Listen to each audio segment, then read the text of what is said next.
Hi everyone. We are back. Oh my gosh, that was like the most scared. Well, not, I wouldn't say scared. So, if you weren't aware, I didn't have an episode last week because I was in the process of moving podcast, like hosting websites, and I didn't know that it could take up to 7 days. So once I like got it all started, and then come Monday, I was like, "Hello, like I can't upload it or anything," and they're like, "Oh yeah, it takes about 7 days." And I'm like, I wish you would have said something. So it got to be yesterday, Sunday. No. I talked to them Saturday.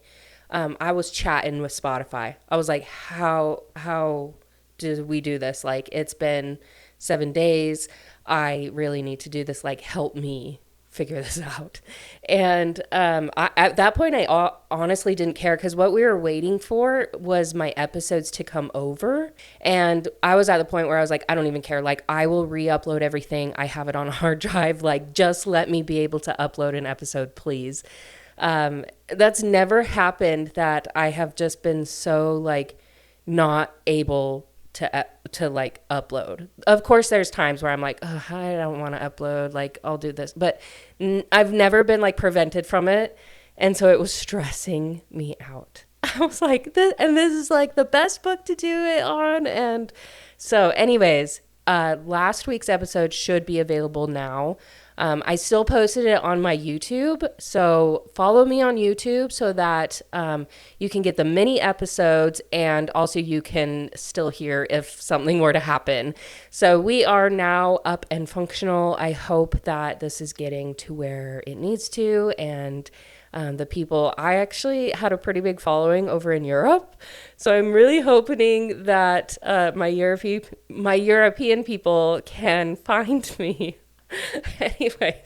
anyways, thank you so much for your patience, and I'm glad that it's all figured out, and we'll just go from here. So I am able to upload videos now, not just like on YouTube, but on Spotify. So if you don't want to go on YouTube, then you can still watch the video on Spotify, which is really exciting.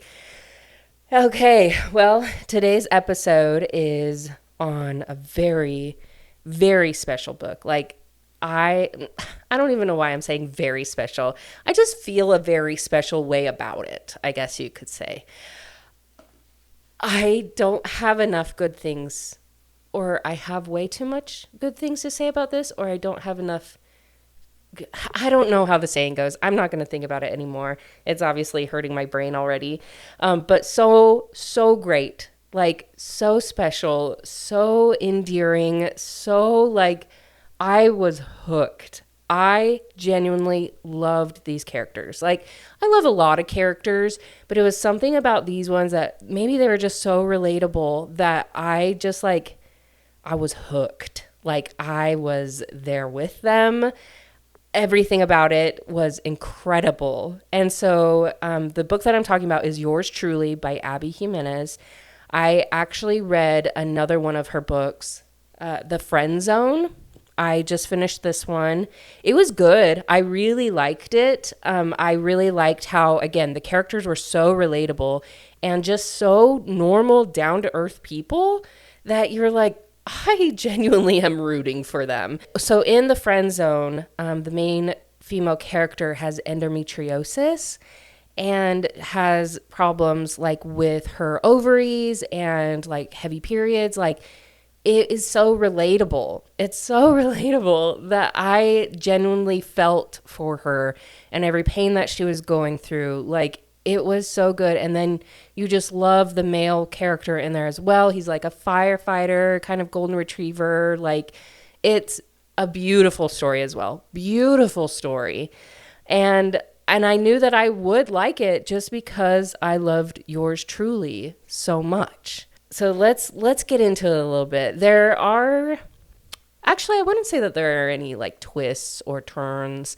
There's a lot of like character building, like them as characters are emotionally growing. They are just so patient. Abby Jimenez is one of my new favorite authors, I think. Like, I'm already going to say it. Already going to say it.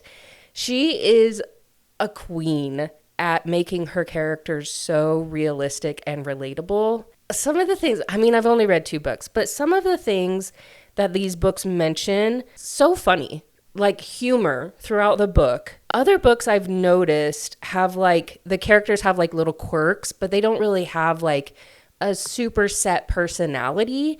But with Abby Jimenez books, like she creates a personality. Like you understand this personality. You understand, like in this book, yours truly, the main male character Jacob, he has social anxiety. Like he gets very overstimulated, overwhelmed. You're just like there with him. You just sympathize. You're just like, for me, it's so relatable. Like I don't have severe social anxiety, but being like working or being at home for like a year and being just kind of around like my people versus when I started working again after that year, I felt like I had no people skills and it was making me anxious. And like, so when this book had a character like this, I just understood. I understood. And we'll get into it a little bit more. So as for the mother-sister standard, I would say yes to both of them. Like the spice is around like a 2. It's like, it's not that spicy. It isn't until like the last fourth that there's a little bit of a spicy scene, but nothing like descriptive, nothing that I would be like nervous that my mom would see. But my mom freaking read Fourth Wing. So if she can read Fourth Wing, she could definitely read this book. And I really, really do actually want them to read these books, the Yours Truly and the Friend Zone. And I will be taking them to Idaho with me.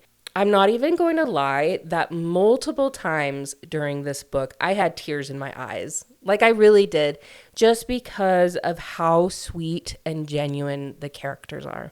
It was incredible. So Abby Jimenez, our little author here, she loves a good miscommunication trope. Like I already know. This book had it. Her other book had it. The Friend Zone had it. I'm like, is this your thing, Miss Thang? Like miscommunication? It's one of the most annoying to me, but that's only if an author doesn't pull it off very well. And this author, she killed it. She nailed it. Nailed it.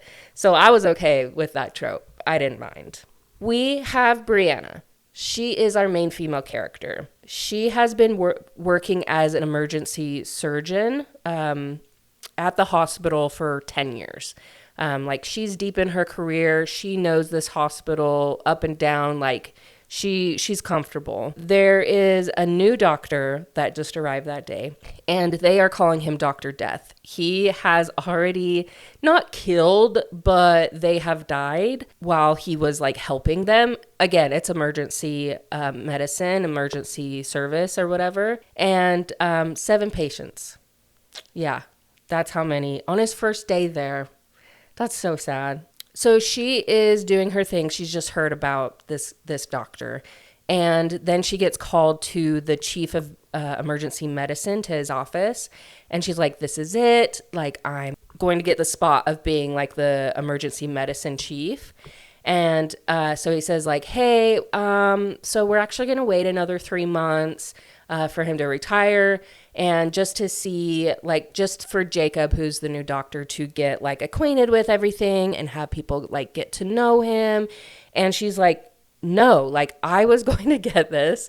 Like, that's unfair. Like, you're just going to give it to him. Like, how is that fair? I've been here for 10 years. And she just kind of like, that's another thing going on in her life. She has been separated for a year from her now ex-husband. So it's the final day. She's now divorced. That's happening that day as well. So she's in her emotions about that. She hears about Dr. Death. She doesn't get the position yet. And also her brother, he has cancer. He needs a liver transplant. And he is in the hospital for the day. Like he came in because a couple things were happening. So she was helping him as well. And then on her way there, she accidentally hits another doctor. He drops his phone, and it's actually Jacob. But for her point of view, like she's running in to see her brother and to make sure that he's okay. And then he comes in, and the doctor, Dr. Death, whatever, Jacob, comes in and is like, hey, like you broke my phone, and just kind of being like off about it. And she's like, I'm with my patient, like go away. And he didn't really understand, but he left. We go over to Jacob now. Jacob, we know, is overstimulated. He gets overwhelmed easy, social anxiety. Him and Amy, so a girl named Amy, they dated for about 2.5 years. And she said that he was boring and withdrawn by the end, and she just said bye. She like packed up her stuff. And so when it opens on him, he is in like the parking lot of this like axe throwing, and he is going to meet his brother Jeremiah and Amy. Yes, 3 months after her and Jacob broke up, she started dating Jeremiah, which is his younger brother. And now, how long has it been? I think like 8 months, maybe 6 months. He's like, they're going to tell me that they're getting married. And so he goes in and they say like, hey, how are you? She's like, I don't know how to tell you this. And he's like, oh, you guys are getting married. And they're like, oh yeah, like we didn't know how to tell you. And he's like, great. Okay. On your side. Yes. Love this. Okay. I'm going to go. Not because he's upset. It's just because the environment and everything it was too much for him, which is relatable. Absolutely. And so he leaves. His story is that Amy used to work at the hospital that he worked at, and so did Jeremiah. And so when they started, actually when they broke up, he was like, I need to start looking somewhere else. And so they started dating, and now and he's like, I'll start at this other hospital. And plus his best friend Xander works at this hospital as well. So he's like, okay, this is a really big change. He doesn't do well with change, but he's like, no, I can do this. The nurses, he can already tell that they don't like him. Obviously, they're calling him Dr. Death. And he's like, I don't know what to do about that.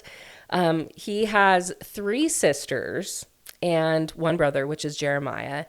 And of course, the whole family is furious about the engagement. They were furious when Jeremiah and Amy started dating. And they're like, we can shun him. Like, we'll shun him. Like, we don't want to talk to him. I'm not going to the wedding. And he's like, and Jacob tells him, he's like, no, because everyone was on a phone call with him. He's like, no. Like, they can do whatever they want. Like, I'm over it. Everything's fine. And they're like, oh. And they start talking about, like, oh, have you been having like sex with someone? And because I guess apparently his parents are very like sexual beings.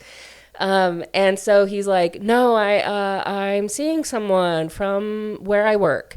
And they're like, oh my gosh, great. So they think that he's dating someone. And he's like, oh my gosh, like how am I going to like figure this out? Because they're like, you should bring her to the wedding. You should bring her to Sunday dinner, like all this stuff. And he's like, I don't know what's happening. I don't know what's happening. So the next day he is at work and he needs just a little break. And so he goes into the supply closet, and that's where Brianna is. And they have like a little actually funny exchange. And then they actually like introduce each other, like say their names. And he kind of talks to her a little bit about her brother. And he says something wrong, like in that he didn't mean to say like that. Like, I think it was because they were talking about dialysis. And then I think he said something about like, well, it could be worse or something like that. And she took it the wrong way. And he didn't mean it like maliciously, like he meant it a different way. And so she like gets up and leaves. And he's like, oh my gosh, like, what? I'm not winning here. So he goes home and he actually journals. And so he had some like thoughts in his brains and everything that he's realized that he can be around like low energy people, like those are his vibe. But when you're around like high energy people, it really takes it out of you. And I completely agree. Like my coworker, he's very low energy. And so I feel like we just vibe really well. But I think if I were to work in a different environment, that had very high energy people. Like I have worked in environments like that. I just feel exhausted. Just everything is exhausted by the time like my interaction is over. He liked dating Amy. He did.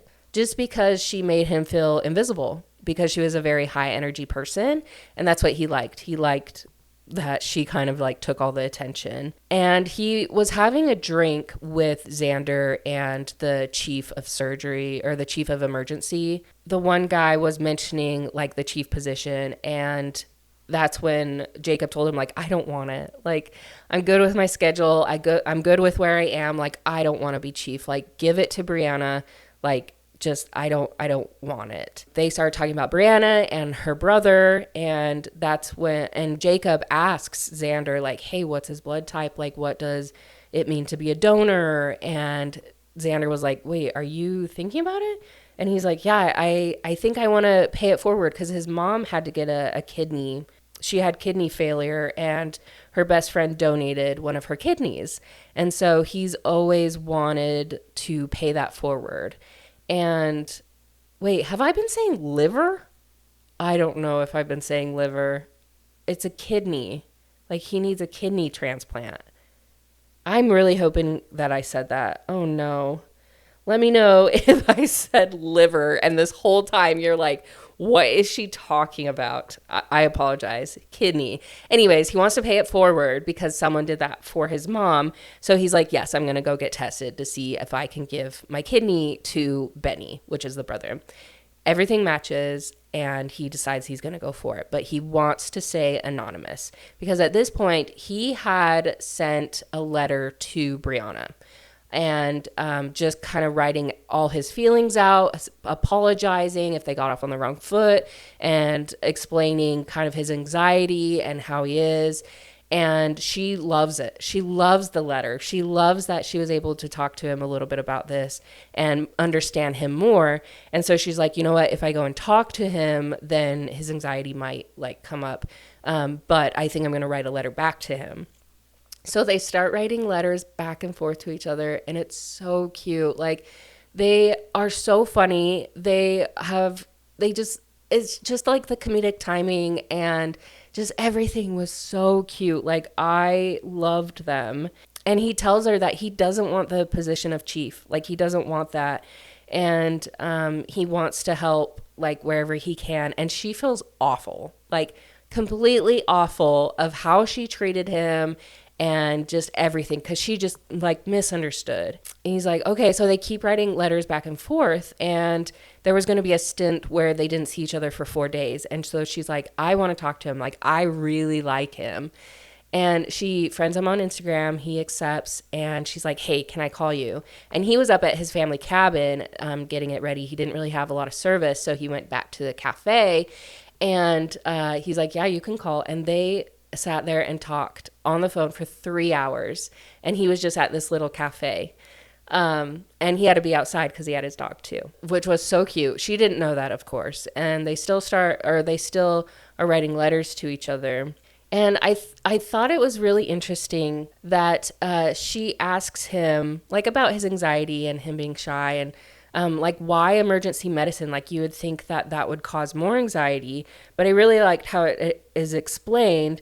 He says it's fast paced and it makes him focus. It's like his brain gets quiet because it's the only time, it only has time for the task at hand. I'm like, I really want to know if that like is true for people that have like very high paced jobs, if it like calms your anxiety or if it doesn't. Like, I would be really interested in knowing that. Like, I have anxiety, but I don't know. It's just very stable. It's not very high anxiety. It's just regular anxiety. I don't know. But so she starts to invite him to things, but telling him like, hey, I'm going to invite you, but you don't have to go. Like, just giving you the invite.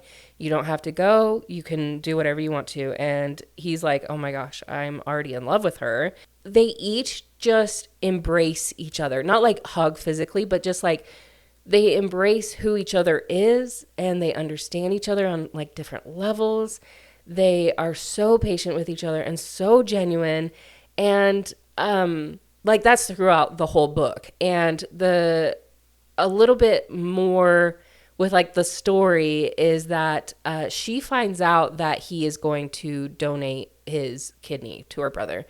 He wanted to stay anonymous, and so she's like, "What can I do for you? Please, like, let me do something for you." And he's like, "Well, because I don't know if I mentioned that they were eating lunch in the supply closet one day, and his sister shows up, and so she's like, oh." Okay, like who's this? Like, okay, you really are seeing someone, because he had told them that. And so when Browna does find out, she's like, that he's donating the kidney, she's like, what can I do? And he's like, actually, I need you to pretend to be my girlfriend for this family dinner and for the wedding. Would that be okay? And she's like, absolutely, we can absolutely do that.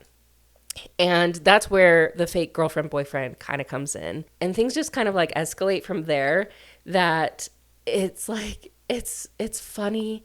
It's so cute. I will say that this is in my top 5 books. I will say that. I just really loved it. I really did. And she thinks that he is into Amy, and he thinks that she wants to stay single because she says that she doesn't want to like get married or be in a relationship because she had just gotten divorced. And so they have that miscommunication again. And I'm like, oh my gosh, just talk to each other. But it was so perfect. Just the pacing on point, like literally on point. And I don't know if there is another book that is supposed to be before this one. It kind of sounded like Alexis and Daniel. I don't know if they're in a different book, but just how they were like brought into this story, that I'm like, oh, I wonder if they were previous characters. So I need to go look at that because that sounds like an interesting story too. But I honestly am now going to read everything that Abby has come out with. I'm doing it because I loved these 2 books, so I know I'm going to love her other ones. And I'm just going to end it at that.